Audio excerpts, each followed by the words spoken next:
Work permit ഇല്ലാതെ യുഎയിലെ കമ്പനിയിൽ ജോലി ചെയ്യുന്ന ആളുകളാണോ നിങ്ങൾ എങ്കിൽ ഇതൊന്ന് ശ്രദ്ധിച്ചോളൂ. വർക്ക് പെർമിറ്റ് നൽകാതെ തൊഴിലാളികളെ നിയമിക്കുന്ന തൊഴിലുടമകൾക്കെതിരെയും സ്ഥാപനങ്ങൾക്കെതിരെയും MHRE അഥവാ ministry of human resource and എമിറേറ്റൈസേഷന്റെ ഒരു അലേർട്ട് വീണ്ടും ഉണ്ടായിരുന്നു. വലിയ രീതിയിലുള്ള ഫൈന് കാര്യങ്ങളാണ് MHRE വീണ്ടും അറിയിച്ചിട്ടുള്ളത്. ഇത് തീർത്തും വലിയ രീതിയിലുള്ള നിയമലംഘനമാണെന്നാണ് MHRE പറയുന്നത്.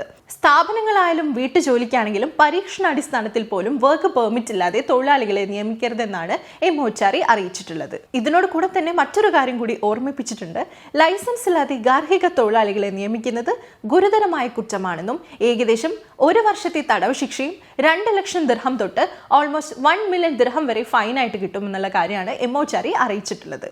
ഇത്തരത്തിലുള്ള നിയമലംഘനങ്ങൾ കണ്ടെത്തുന്നതിന്റെ ഭാഗമായിട്ട് MHREയും federal authority for identity, citizenship, customs and port security അഥവാ ICPയുമായിട്ട് കൊളാബ് ചെയ്തിട്ട് ഡെയിലി ഓരോ ഇൻസ്പെക്ഷൻ കാര്യങ്ങൾ നടക്കുന്നുണ്ട്.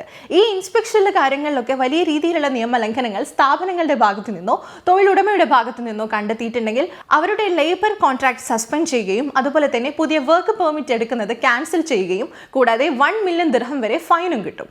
അപ്പോൾ വർക്ക് പെർമിറ്റ് ഒന്നും ഇല്ലാതെ യുഎയിലെ കമ്പനിയിൽ വർക്ക് ചെയ്യുന്ന തൊഴിലാളികളും ഇങ്ങനെയുള്ള കാര്യങ്ങളിലെല്ലാം ഫോക്കസ് ചെയ്യാണ്ട് തൊഴിലാളികളെ നിയമിക്കുന്ന തൊഴിലുടമകളും ഇക്കാര്യങ്ങൾ ഒന്ന് ശ്രദ്ധിക്കുന്നത് നല്ലതാണ്.